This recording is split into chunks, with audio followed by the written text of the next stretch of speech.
99 2000 terjadi konflik, saya berangkat bersama dengan itu ada lembaga kemanusiaan namanya Mercy. Saya aktif di Mercy itu tahun 2000. Nah, saya dan istri itu sudah memutuskan untuk tidak keluar dari Gaza sebenarnya. Lebih dari 167 masjid yang hancur, terus juga ada 3 gereja yang hancur akibat digempur oleh pihak penjajah. Yang terjadi di Gaza Palestina saat ini sudah bisa dikatakan sudah lepas kontrol yang dilakukan oleh pihak penjajah. Saya waktu tahun 98, 99 menghabiskan waktu ya memang di Kobong. Di Kobong bantu-bantu tapi papa, tapi mama. Juga khususnya kepada pemerintah bahwa jangan melupakan atau jangan meninggalkan nasib dari para petani khususnya kopra. Lalu akal manusia itu kami sudah harus meninggal. Biasa.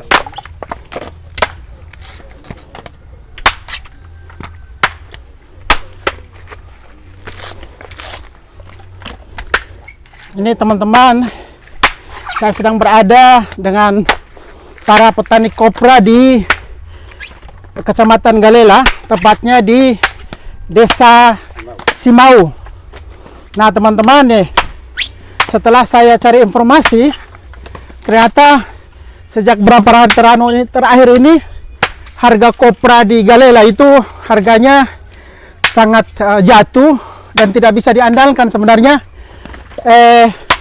Masa 100 kilo DP harga 600.000 ini sangat menyusahkan warga petani Galela sebenarnya. Jadi memang saya menghimbau kepada pemerintah daerah,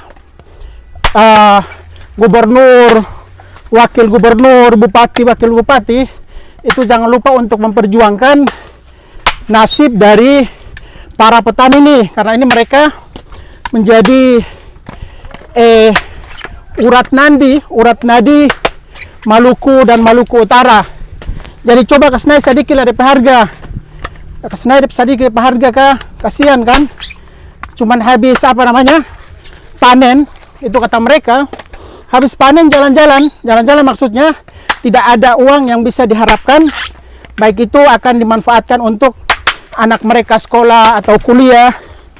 Jadi mohon dibantu ya aparatur pemerintah untuk memperjuangkan, padahal harga minyak goreng itu mahal banget. Padahal minyak goreng itu mahal sekali. Dan seperti ini dulu kegiatan Bang Onim selama di Galela, anak petani, dan saya bangga tentunya.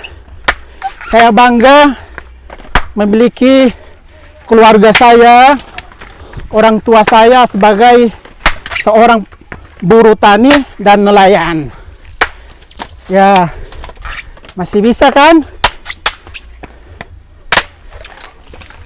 Lanjut bakore ya teman-teman, mohon dibantu ya, perjuangkan nasib keluarga petani atau warga Palestina, warga Galela, agar supaya mereka bisa menghasilkan dari hasil tani mereka. Siap.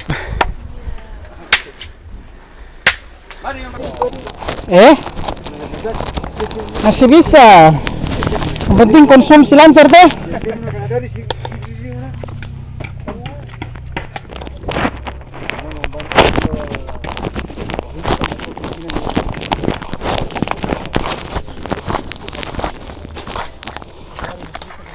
Tiga sak ini. 3 sak, Bay.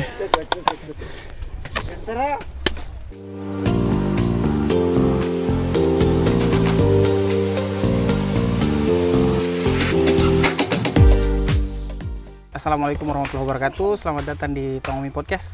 Saat ini saya sudah bersama dengan Bang Onim. Selamat datang Bang Onim di Selamat datang, terima kasih. Di Galela Halmahera Utara. Luar biasa, saat kedatangan Bang Onim kami menyaksikan bahwa masyarakat Galela sangat menantikan Bang Onim di sini, datang di tanah kelahiran, terus bertemu dengan para masyarakat.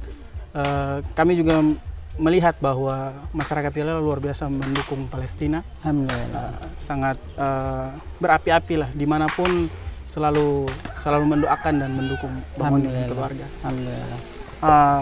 Tadi kami juga sempat menyaksikan Di sini Bang Onim dengan keluarga datang langsung balakore Bergabung bergabung di sini dengan masyarakat juga merasakan. Kira-kira bagaimana Bang Onim melihat tentang petani-petani kelapa di sini saat ini? Iya, bismillahirrahmanirrahim. Assalamualaikum warahmatullahi wabarakatuh. Terima kasih kepada Bang Rio dan podcast Tongomi serta sahabat Bang Onim di Maluku dan Maluku Utara. Saya sendiri tentunya sangat bahagia, sangat bersyukur bisa berada di kampung kelahiran setelah tinggal mungkin lebih dari 3 tahun, 4 tahun. Belum pernah pulang, tapi alhamdulillah dalam situasi seperti ini Bang Onim diberikan kesempatan oleh Allah Subhanahu wa taala untuk kembali ke kampung halaman bersama dengan anak istri, dan ini tentunya sebuah kesempatan yang jarang kami rasakan. Seperti yang Bang Rio saksikan sendiri, memang antusias dari tidak hanya masyarakat Maluku dan Maluku Utara sebenarnya dengan adanya kehadiran Bang Onim di Indonesia, tetapi yang perlu kita garis bawahi bahwa Bang Onim ini sudah menjadi ikon untuk kemanusiaan Indonesia. Jadi sudah menjadi miliknya bangsa Indonesia. Walaupun demikian kan saya juga harus sadar bahwa kita di kampung dan harus kita balik dan harus lihat minimal bahoba di kampung di Galela untuk melihat dan juga memastikan kepada masyarakat Halmahera dan Galela bahwa kami baik-baik saja. Nah, selama Bang Onim berkegiatan di sini alhamdulillah lancar. Jadi pada kesempatan ini juga kita ucapkan terima kasih kepada pemerintah daerah, mulai dari kepala desa, mulai dari Polres dan juga teman-teman TNI yang alhamdulillah sudah ikut melancarkan proses penjemputan Bang Onim sehingga terlaksana acaranya dengan lancar alhamdulillah. Ya, seperti Bang Dio lihat sendiri sebenarnya Bang Onim itu awalnya dari keluarga, memang dari keluarga yang sederhana, dari keluarga buruh tani. Jadi almarhum bapak saya Ismail Surat, beliau juga memang salah seorang petani kopra. Ibu saya juga Marwia sebagai petani juga seperti itu, dan Bang Onim dilahirkan dibesarkan dari keluarga petani. Itu yang membuat Bang Onim tak merasa putus asa melihat kehidupan kami dengan sangat sederhana seperti itu. Dengan demikian Bang Onim selalu mencari potensi, karena kan dalam diri kita itu sebenarnya ada potensi, tapi bagaimana caranya kita menggali dan mendapatkan potensi tersebut untuk mengembangkan atau meningkatkan taraf hidup kita yang tadinya sangat sederhana, alhamdulillah bisa dikenal. Yang tadinya keluarga buruh tani, alhamdulillah sudah bisa keliling di seluruh Indonesia termasuk di beberapa negara. Pada awalnya Bang Onim juga sebagai bisa banai kalapa, terus juga bakore kalapa, bala kalapa, dan itu salah satu status atau pekerjaan yang sangat mulia, karena sebagai petani itu kan menjadi urat nadinya bangsa Indonesia juga. Kalau tidak ada petani itu PNS mau makan apa toh? Kalau tak ada petani, para pejabat mau makan apa? Kalau tidak ada petani, hasil pertanian, masyarakat umum mau makan apa? Jadi memang harus digarisbawahi dan diberikan pesan kepada seluruh elemen bangsa, khususnya di Halmahera Utara, di Galela terutama, juga khususnya kepada pemerintah, bahwa jangan melupakan atau jangan meninggalkan nasib dari para petani khususnya kopra. Balak kopra, saya waktu tahun 98-99 menghabiskan waktu ya memang di Kobong, bantu-bantu tapi papa, tapi mama.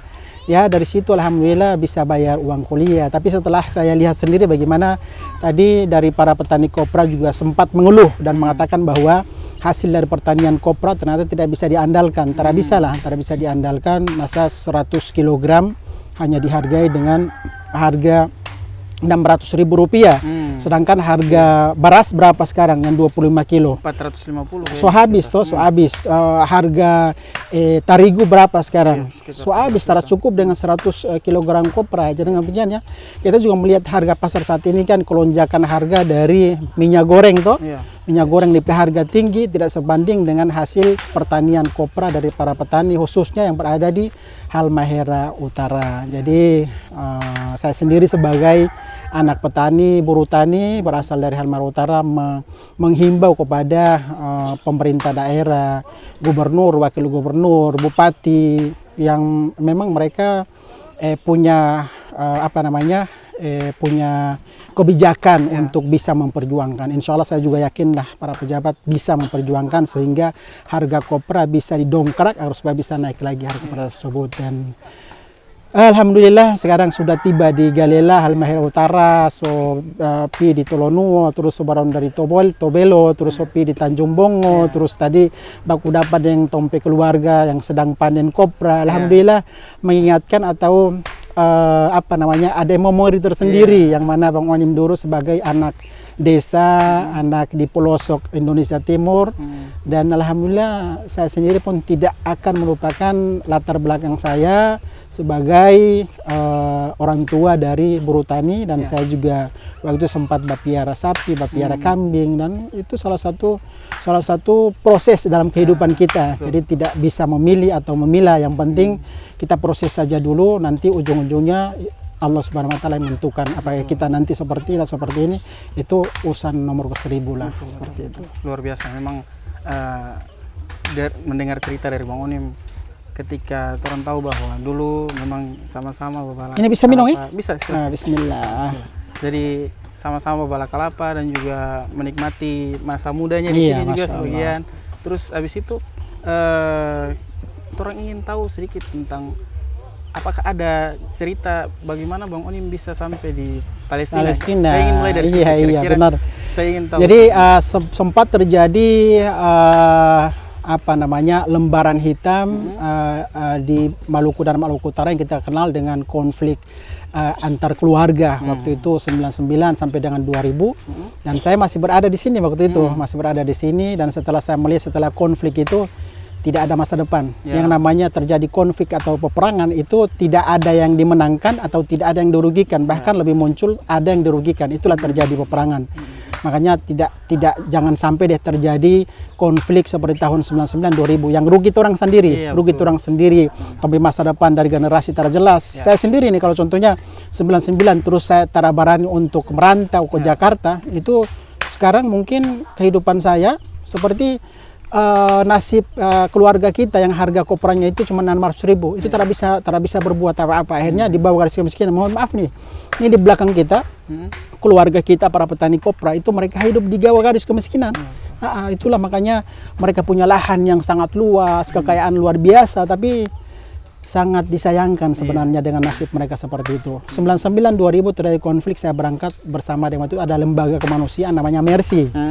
Saya aktif di Mercy itu tahun 2000 mulai aktif bantu-bantu Mercy, terus saya diajak ke Jakarta oleh salah satu dokter namanya Dokter Wahyu, beliau ajak saya, terus juga menyekolahkan saya, terus mendaftarkan saya untuk belajar bahasa Arab, terus sampai ke tingkat alhamdulillah sampai selesai kuliah di UHAMKA, jurusan sarjana, jurusan S1 ekonomi dan perbankan syariah. Saya berterima kasih kepada Dokter Wahyu dan teman-teman Mercy yang alhamdulillah atas wasilah dan wadah mereka akhirnya Bang Onim bisa sampai seperti ini. Dan selama berada di Indonesia, aktivitas saya waktu itu di Jakarta bersama dengan Mercy tahun 2000 sampai dengan 2012 sampai ke tingkat setelah saya mendapatkan ilmu, memiliki bahasa Arab dan bahasa Inggris, saya dipercayakan untuk berangkat ke Palestina itu tahun 2000 oleh Mercy. Salah satu program luar biasa waktu itu adalah pembangunan rumah sakit Indonesia yang saat ini kita lihat sendiri di Gaza ada rumah sakit Indonesia yang sangat disayangkan dihancurkan oleh pihak penjajah Israel. Dan tahun 2000-2012 saya lebih memilih konsentrasi di wartawan waktu itu, wartawan TV One dan Metro TV. Dengan demikian saya tidak aktif lagi di Mercy, akhirnya saya konsentrasinya ke bidang jurnalistik. Ya tentunya dengan jurnalistik pun saya tidak punya latar belakang dong. Tidak punya latar belakang yang tadinya tidak bisa nulis naskah, terus tidak bisa live on tape, tidak bisa live yang akan dinonton oleh jutaan orang, tidak bisa nulis berita, tidak bisa pegang kamera.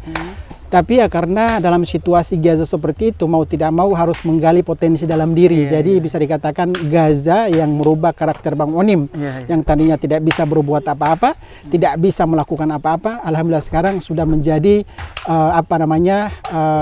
menjadi everything, atau tadinya cuma something, sekarang menjadi everything lah. Everything maksudnya semua elemen bangsa dari seluruh wilayah di Jawa, terus di Maluku itu sudah menjadi mereka milik Bang Onim, seperti itu. Alhamdulillah. Jadi itu menjadi awal karir sebenarnya, awal kegiatan Bang Onim dari tahun 2000 sampai 2012 bersama dengan teman-teman Mercy, seperti itu. Iya, waktu itu saya sempat, yang sedikit tadi tentang tipuan, saya sempat ingat dulu waktu itu saya masih SMP, saya ingat Bang Onim memberitakan tentang kapal Mafi Marmara. Iya, nah, itu salah satu juga memang salah satu sejarah yang tidak pernah saya lupakan. Saya juga pernah diikutsertakan dalam misi Freedom Flotilla, atau bahasa Arabnya itu adalah Ustulil Hurriyah, yaitu misi perdamaian dari Turki menuju jalur Gaza. Tapi kapal Mafi Marmara yang kami tumpangi itu dibajak oleh pihak Israel. Sempat baku dapat dengan pihak Israel, dan kapal tersebut terus tembak.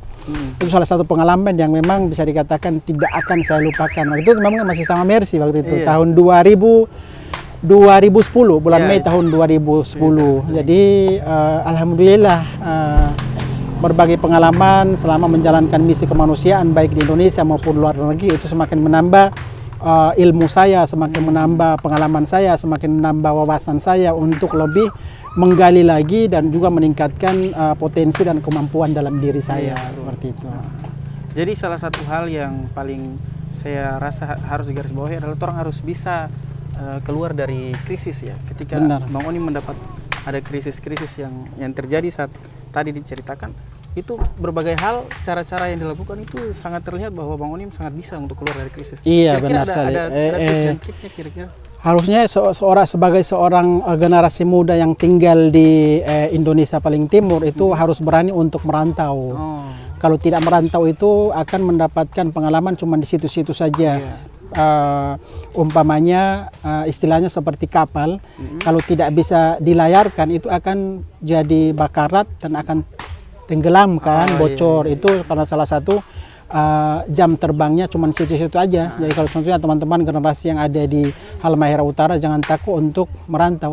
Pokoknya merantau saja, nanti di sana akan punya ide-ide tersendiri untuk apa nih yang harus dilakukan, seperti itu. Itu memang salah satu bagaimana caranya kita menggali potensi dalam diri kita. Saya sendiri pun memang pada saat tiba di Jakarta itu saya pernah menjadi sopir pribadi, pernah. Terus saya juga pernah jual jagung di Jakarta. Terus saya juga pernah berbagai pekerjaan buruh kasar yang saya lakukan. Itu memang saya sendiri juga punya kemauan seperti itu. Jadi memang tidak saya pilih-pilih apakah ini statusnya seperti ini atau pekerjaan seperti ini. Jadi memang jangan gengsi sih. Dalam situasi seperti ini, kalau kita gengsi ya tidak bisa berbuat apa-apa, seperti itu. Jadi harus dalam zaman sudah modern seperti ini dan digital seperti ini, ya kita harus menyesuaikan dengan zaman yang ada. Seperti jangan sampai kita tidak pandai menyesuaikan, dengan demikian kehidupan kita itu tahun 99, 2000, 2001 cuma itu aja. Jadi makanya saya pulang bolak-balik dari Jakarta, dari Palestina terus ke Jakarta ke Halmahera, ke Maluku. Perubahan dari struktur dan perubahan dari pembangunan itu tak ada perkembangan. Mohon maaf, tak ada perkembangan. Paling cuma jalan. Terus juga perkantoran, pasar, apa yang diandalkan di pasar tersebut, pembangunannya, terus perkembangannya sangat lambat sebenarnya.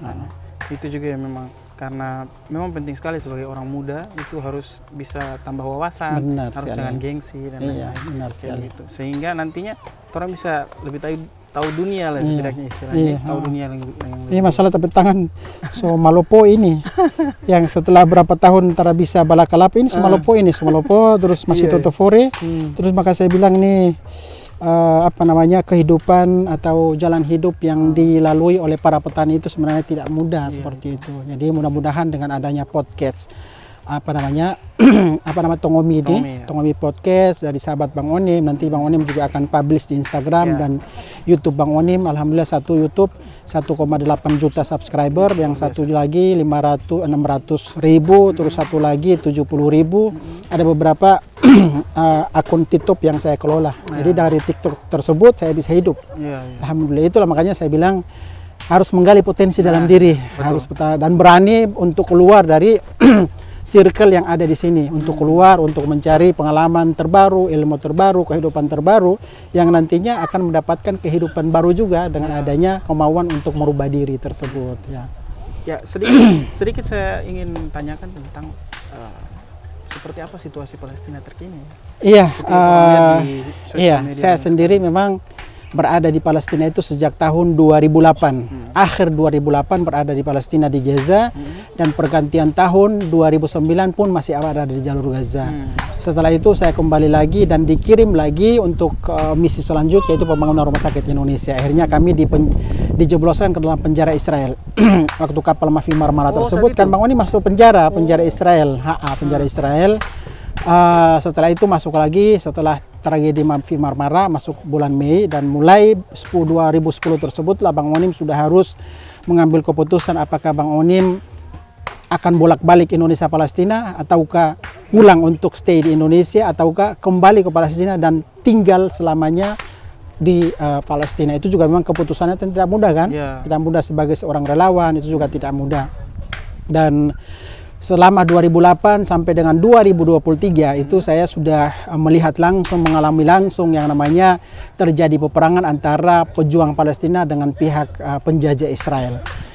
Peperangan sebelum-sebelumnya itu memang tidak sebesar, tidak sedahsyat ya peperangan yang bulan Oktober kali ini seperti itu. Dan bulan Oktober kali ini memang pada tanggal 7 Oktober sampai dengan 10-15 Oktober saya dan istri itu sudah memutuskan untuk tidak keluar dari Gaza sebenarnya, karena masih bisa diprediksi bahwa peperangan akan berhenti mungkin dalam 1 pekan, 10 hari kemudian. Ternyata berlanjut 15 hari kemudian, 20 hari kemudian, dan setelah 20 hari kemudian itu semakin brutal, dan target yang disasarankan oleh rudal jet F-16, tank Baja, Merkava itu sudah mengarah ke yang namanya rumah sakit dihantam, terus fasilitas vital umum dihantam, terus pabrik air minum, terus juga pabrik korbit dihantam, sekolah-sekolah yang ada pengungsi pun dihantam, terus juga lebih dari 167 masjid yang hancur, terus juga ada 3 gereja yang hancur akibat digempur oleh pihak penjajah. Sampai dengan saat ini sudah 54 hari terjadi agresi, itu sudah menewaskan 15.900 orang.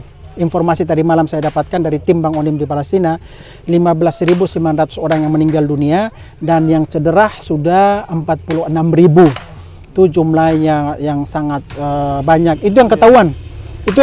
Yang meninggal itu 15.900 yang ketahuan. Belum lagi lebih dari 4.000 lebih itu berada di reruntuhan. Mayat mereka masih ada di reruntuhan. Jadi yang terjadi di Gaza Palestina saat ini sudah bisa dikatakan sudah lepas kontrol yang dilakukan oleh pihak penjajah, yang mana kalau Israel fair dan menganggap bahwa mereka militer terkuat nomor 1 di dunia, itu harusnya mereka kalau fair atau adil harusnya militer menghadapi pejuang, bukan jet F-16 menembaki bayi, bukan militer Israel berhadapan dengan perempuan, bukan militer Israel menghancurkan gereja dan rumah sakit. Itu memang sudah mengarah ke yang namanya pelanggaran kejahatan internasional yang dilakukan oleh pihak penjajah. Ya memang sudah melewati batas undang-undang peperangan yang sudah dibatasi atau dimandat oleh Persatuan Bangsa-Bangsa PBB dan juga pihak internasional seperti itu. Tetapi memang kita sebagai bangsa Indonesia, orang Indonesia, ya kita tidak bisa berbuat apa-apa. Saya sendiri pun selama di sana tidak terlibat yang namanya politik di sana, tidak terlibat yang namanya faksi atau golongan tertentu di sana, dan di Indonesia pun saya tidak aktif di partai atau partisan atau politik tertentu, golongan tertentu. Jadi memang murni sosial kemanusiaan, dan itu pun atas nama Indonesia, atas nama Merah Putih, yang mana masyarakat Maluku, pemerintah Maluku dan Maluku Utara itu sebenarnya harus bangga, ada seorang putra daerah berasal dari Galela Halmahera Utara itu saat ini sudah menjadi pusat pembahasan atau menjadi ikon di internasional, yaitu Bang Onim berasal dari Galela Halmahera Utara. Itu yang menjadi kebanggaan tersendiri buat kita masyarakat Maluku dan Maluku Utara. Kan tidak mudah ya, menjadi seorang anak dari buruh tani tapi nekat tinggal di sana dan bisa berpartisipasi, berkontribusi untuk dunia kemanusiaan, tidak hanya di Indonesia tetapi juga di Palestina. Nah, saat ini kita Indonesia tentunya hanya bisa berdoa, hanya bisa tahan-tahan emosi, hanya bisa menghindar dari para provokator. Kita tentunya senantiasa menggaungkan untuk memberikan dukungan dan doa bagi masyarakat Palestina. Karena untuk isu Palestina ini kan kita tahu sendiri, Indonesia itu tidak terlepas dari yang namanya Palestina. Kenapa? Karena salah satu negara yang telah memberikan dukungan kemerdekaan Republik Indonesia adalah Palestina. Itu yang harus ditekankan. Otomatis kan tidak hanya muslimin yang punya kewajiban untuk bantu Palestina, tapi non-muslim punya kewajiban. Karena kan dari awal-awal kan sudah jelas ya, Palestina memberikan dukungan kemerdekaan Republik Indonesia. Yang kedua, isu Palestina ini tentunya menjadi amanah konstitusi, yang mana dalam Undang-Undang Dasar 1945 telah termaktub, telah dinyatakan bahwa penjajahan di atas dunia harus dihapuskan. Dan saat ini satu-satunya negara yang belum meraih kemerdekaan itu adalah Palestina. Dan yang ketiga tentunya ini menjadi sebagai muslim, alhamdulillah kita punya kewajiban untuk memberikan dukungan kepada masyarakat Palestina, karena Palestina di sana itu tidak hanya gereja tapi juga ada masjid kibrah pertama Islam dunia. Di Palestina tentunya tidak hanya mayoritas muslim, akan tapi juga ada orang Kristen dan juga ada orang Yahudi yang perlu kita berani untuk menyampaikan dan jangan malu untuk menyampaikan bahwa di Palestina itu ada tiga agama. Walaupun mayoritas muslim, ada muslim mayoritas, ada juga Kristen yang minoritas, dan juga ada orang Yahudi yang minoritas. Dan sebelum-sebelumnya itu ditarik ulur tentang sejarah di Palestina, sebelum dideklarasikan negara Palestina, negara Israel 1948, itu tahun-tahun sebelum itu mereka hidup berdampingan. Kalau kita di Halmahera Utara bisa baku kasih garam, baku minta api, ya seperti itu sebelumnya. Tapi karena ada oknum tertentu, ada provokator yang masuk ke Palestina yang pada akhirnya ingin menghancurkan perdamaian, toleransi antar agama di Palestina. Jadi yang terjadi di Palestina, kita tidak bisa berbuat apa-apa, kita jangan terpancing. Di Indonesia tidak ada orang Yahudi, tidak ada orang Israel. Kita pastinya tidak logis untuk meluapkan kemarahan kita kan, karena mereka tidak ada di sini ya. Satu-satunya yang kita lakukan tentunya hanya dengan solidaritas sebenarnya. Solidaritas seperti yang dilakukan oleh masyarakat Galela Halmahera Utara, teman-teman di Ternate pada saat Bang Onim disambut kemarin, terus teman-teman di Jawa pada saat Bang Onim disambut kemarin. Itu memang cuman itu yang bisa kita lakukan sebenarnya. Apalagi saat ini kan Presiden Republik Indonesia Bapak Jokowi pun sudah menegaskan bahwa Indonesia berada dengan masyarakat Palestina. Terus juga sahabat Bang Onim, Ibu Retno Marsudi, Menteri Luar Negeri pun selalu memperjuangkan. Karena demikian kita sebagai masyarakat biasa, warga sipil dan juga pemerintah daerah tidak ada alasan lagi untuk tidak memberikan dukungan kepada Palestina. Seperti itu. Jadi tadi Bang Onim juga sempat mention tentang ada tiga agama di sana, ada Muslim, terus Kristen dan juga Yahudi. Sedikit tentang kemarin saya sempat lihat di sosial media, itu apakah memang warga Kristen itu seperti apa di sana? Apakah juga diserang oleh? Perlu saya sampaikan bahwa Indonesia itu harus belajar arti atau esensi toleransi antar agama terhadap masyarakat Palestina. Kita harus belajar. Kenapa Bang Onim bilang seperti itu? Karena Bang Onim tinggal di sana dan menyaksikan langsung bagaimana mereka bertoleransi antar agama. Contohnya begini, pada saat bulan puasa ada orang Kristen yang bagi-bagi takjil, kurma, air minum kepada warga Gaza muslimin yang pemotor, kendaraan mobil yang lewat situ, mereka membagikan makanan seperti itu. Nah, itu tidak masalah. Yang pertama. Yang kedua, pada saat hari Paskah orang Kristen di Gaza itu para pejabat otoritas Palestina, mereka mendatangi kediaman orang Kristen dan menyampaikan selamat Hari Paskah.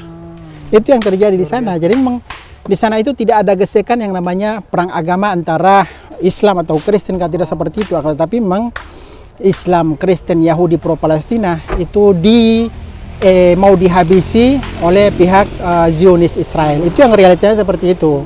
Jadi jangan sampai seperti ini.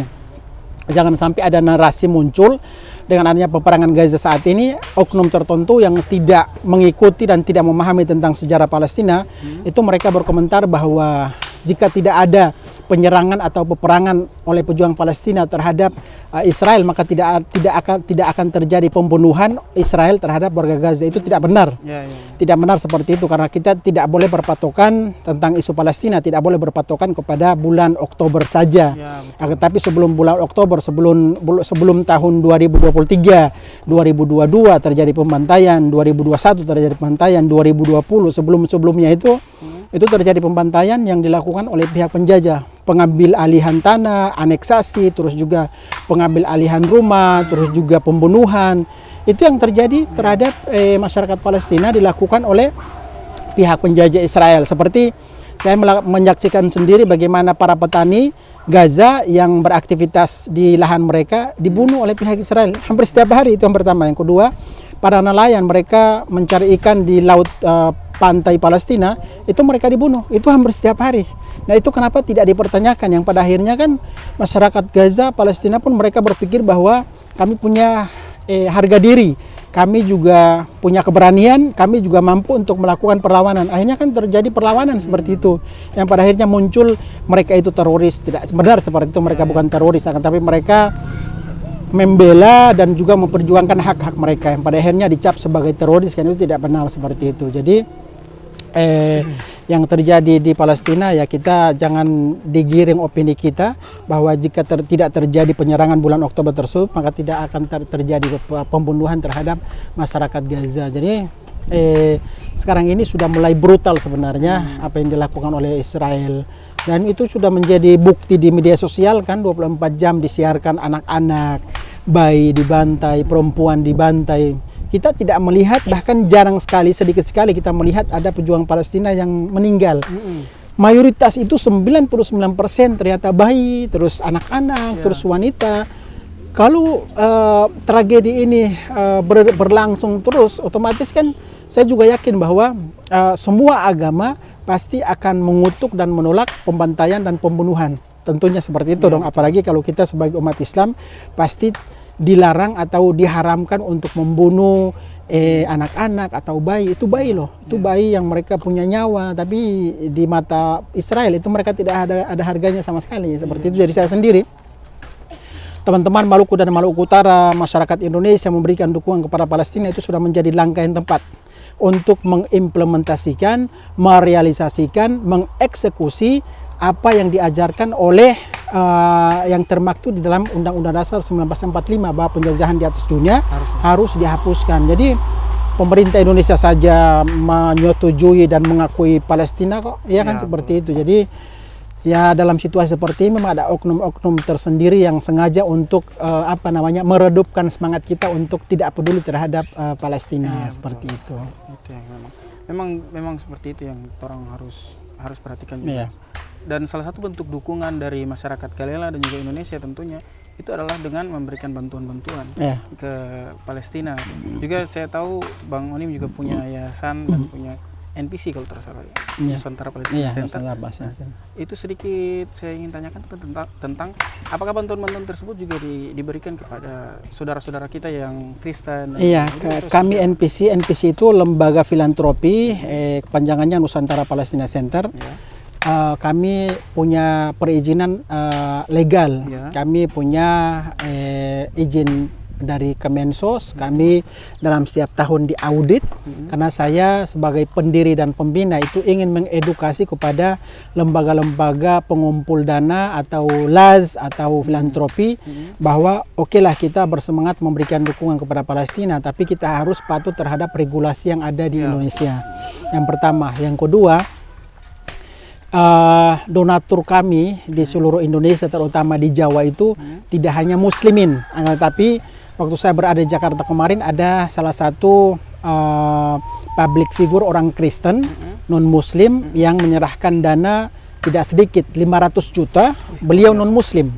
500 juta beliau titipkan kepada NPC untuk diserahkan kepada masyarakat Gaza secara umum, warga sipil yang ada di jalur Gaza.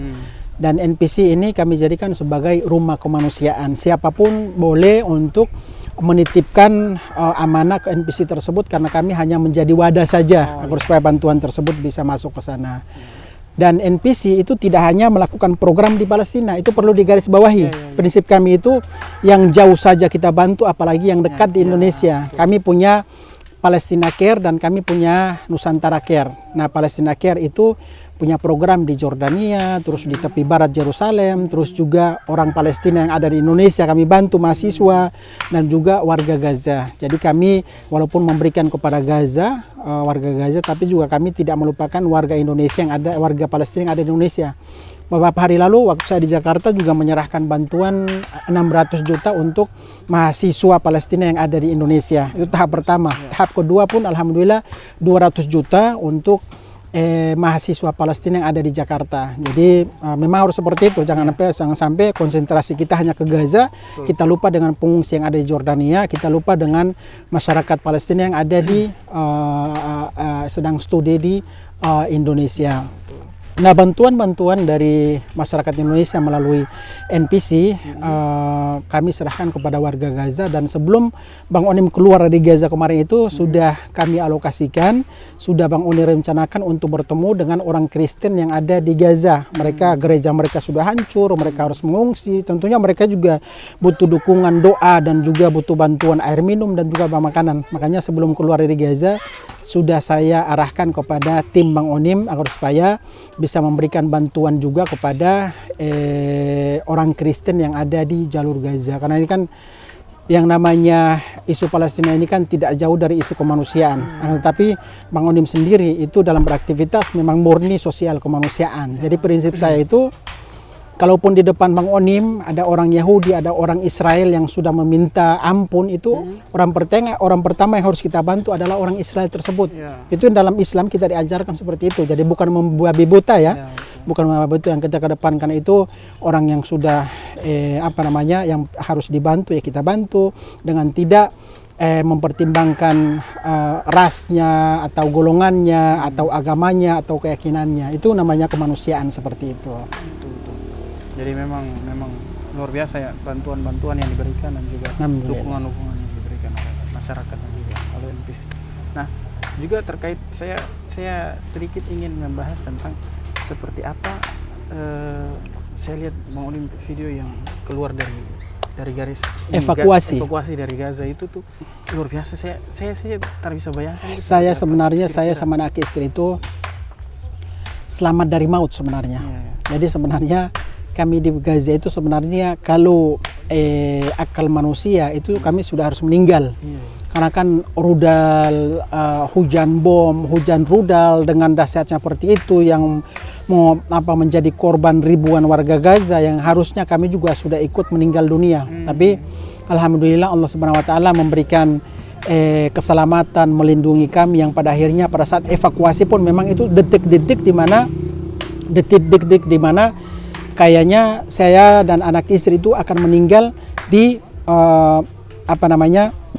akses atau jalur yang kami lewati tersebut. Karena itu jalur yang kami lewati itu banyak yang meninggal di situ.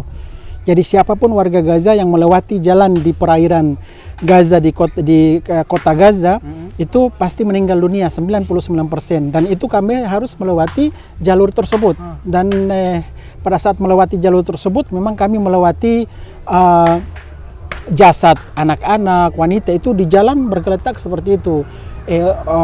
Kendaraan mereka hancur, terus gedung-gedung hancur, dan ada beberapa kendaraan pada saat kami berjalan itu mereka mengikuti kami, warga sipil ya, itu ditembak mati semuanya.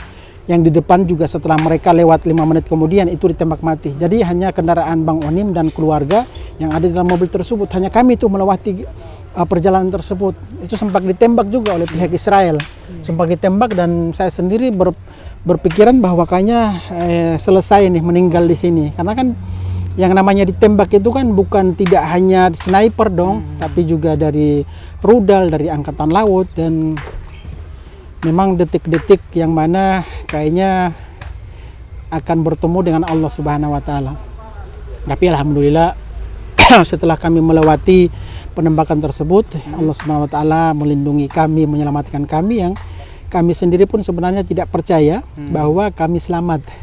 Sampai ke tingkat tiba di Indonesia sebenarnya kami tidak selamat. Sampai dengan saat ini kami pun belum percaya kami bisa selamat. Itu yang menjadi mukjizat dari Allah Subhanahu wa taala kepada hambanya yang datang ke Palestina untuk mencari ridha Allah. Datang ke Palestina tidak mencari popularitas, datang ke Palestina tidak membutuhkan jabatan atau materi, tapi murni sosial kemanusiaan, murni membawa nama Indonesia merah putih dan hanya untuk mencari ridha Allah Subhanahu wa taala. Jadi tidak mudah sebenarnya tinggal di Palestina.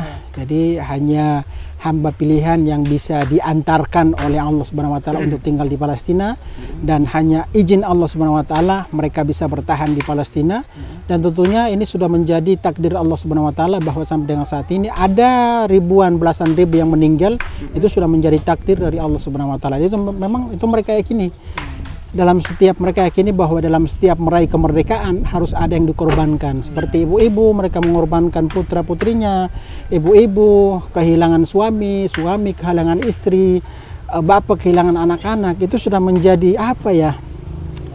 Bagi kita di Indonesia, walaupun ini sudah takdir Allah, tapi ini sangat mengerikan sebenarnya. Mengerikan karena yang terjadi di Palestina itu pembantaian, terus juga genosida, terus juga tragedi abad ini, terus juga tragedi Nakba 2023. Jadi luar biasa biadab, luar biasa dahsyat, luar biasa besar peperangan, luar biasa brutal peperangan oleh pihak Israel terhadap warga sipil yang ada di jalur Gaza. Jadi kita di sini tentunya berharap semoga peperangan bisa berakhir, peperangan bisa berhenti, semoga terjadi gencatan senjata permanen agar supaya warga Gaza bisa hidup seperti kita sebenarnya. Mereka juga sama seperti kita yang ingin hidup aman dan damai, ingin mendapatkan kemerdekaan. Itu yang memang mereka perjuangkan seperti itu. Betul. Jadi memang luar biasa perjuangan sampai akhirnya bisa keluar dari jalur evakuasi dan juga sampai di Indonesia dengan selamat, alhamdulillah. Terus bertemu dengan keluarga, Alhamdulillah, dengan ibunda tercinta juga. Alhamdulillah. Saya ingin sedikit membahas tentang keluarga. Kira-kira Bang Oni boleh ceritakan sedikit tentang ibunda yang luar biasa ketika saya lihat, saya posting di TikTok tentang video kemarin saat penyambutan. Itu dorong luar biasa memuji bahwa Bang Oni luar biasa memuliakan ibunya dan juga memuliakan istri. Itu seperti apa? Ya apa namanya, ya dalam hidup kita ini kita meraih kesuksesan itu tidak terlepas dari ridho orang tua kita, baik bapak maupun ibu.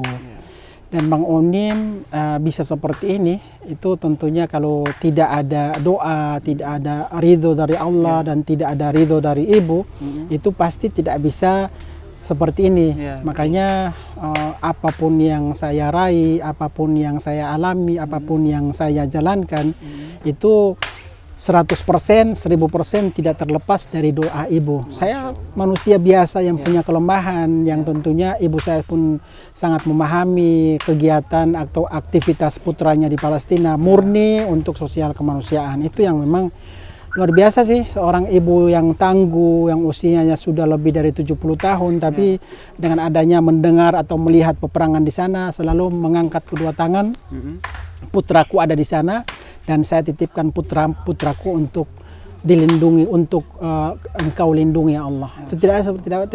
Saya pun memang dalam setiap bulan itu tidak lupa untuk kirim transfer di ibu. Alhamdulillah setiap bulan itu tanpa diminta, saya selalu transfer ke ibu. Ibu pun mengatakan bahwa tidak usah, di sana susah. Saya bilang alhamdulillah kami di sini masih bisa makan dan kami bisa sehat walafiat, bisa beraktivitas ya karena atas doa ibu juga. Itu yang memang harus kita tegaskan bahwa jangan pernah melupakan ibu yang melahirkan kita, membesarkan kita, mendidik kita, mengasuh kita, memberikan biaya untuk kita sekolah, untuk kita kuliah, seperti itu. Nah setelah kita menjadi, saya sendiri merasa bahwa Bang Onim saat ini tidak berbeda dengan Bang Onim 10-20 tahun lalu. Enggak beda, kita bisa bakore kelapa, panai kelapa, bajalang tara pakai sandal, pakai celana pendek biasa saja. Jadi memang jangan sampai Allah Subhanahu wa taala menitipkan kita hanya dengan sebuah nama atau popularitas, akhirnya kita lupa. Oh, tidak seperti itu. Ini Allah memberikan cobaan kepada saya. Jadi apapun yang kita alami, kita berada di atas, itu jangan pernah lupa nanti kita berada di bawah dalam posisi kita seperti apa. Makanya gini, Bang Onim sudah pernah berada di posisi paling terendah. Pada saat berada di posisi paling atas, itu sudah biasa. Jadi pada saat berada di posisi di atas, nanti berbalik lagi posisi paling bawah, biasa. Seperti itu. Jadi memang harus ada tameng, harus ada fondasi bahwa apa yang kita alami saat ini, kita raih saat ini, jangan lupa itu hanyalah titipan dan hanya cobaan yang diberikan oleh Allah Subhanahu wa taala kepada Bang Onim. Seperti ini, ada yang berpikir bahwa Bang Onim di Jakarta itu punya rumah lah, punya mobil lah, punya pengawal lah, punya padahal Pak Kudapa biasa makan di warteg, makan di Pajalang dengan anak-anak, terus juga naik angkot. Seperti itu memang harusnya, seperti itu sebagai seorang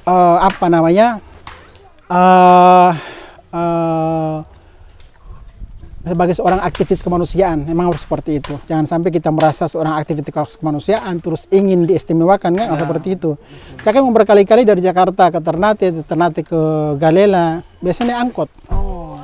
Naik angkot ya biasa seperti itu. Jadi jangan, saya tidak ingin diistimewakan dan saya tidak ingin atau menghindari bergantung kepada orang lain seperti itu. Itu memang pesan penting dari saya untuk para pemerhati kemanusiaan, pemerhati sosial kemanusiaan, bahwa yang kita jalankan ini itu adalah murni amanah yang dititipkan oleh masyarakat kepada kita, dan itu harus kita serahkan sepenuhnya kepada orang yang membutuhkan seperti itu. Itu juga memang tidak mudah sebenarnya untuk memanage kondisi kita dalam beraktivitas, khususnya sebagai aktivis kemanusiaan. Luar biasa, orang dengar lumayan banyak cerita dari Alhamdulillah. Terima kasih sudah sediakan waktu Sama-sama, juga. terima Saya kasih. ingin sedikit minta kirimkan pesan untuk anak-anak muda yang kayak Iya. seperti apa sih nanti? Iya, bismillahirrahmanirrahim. Saya Bang Onim, orang Galela Halmahera Utara.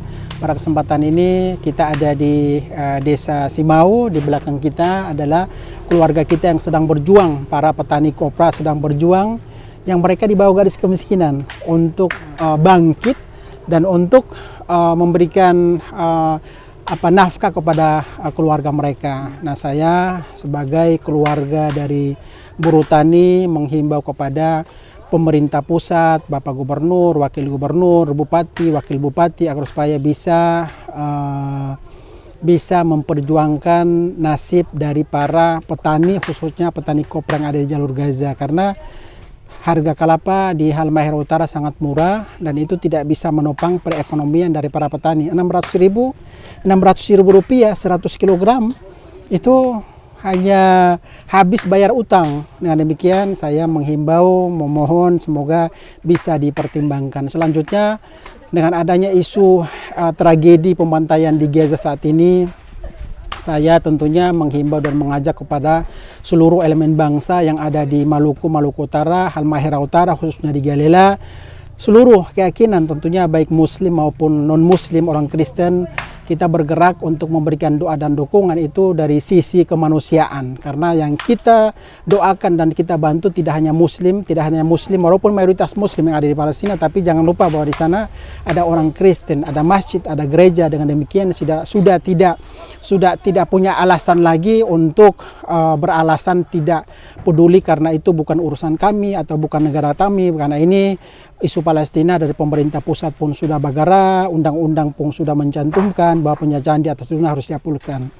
Saat ini situasi di Gaza memang sangat brutal. Siapa sih yang tidak sedih, tidak emosi?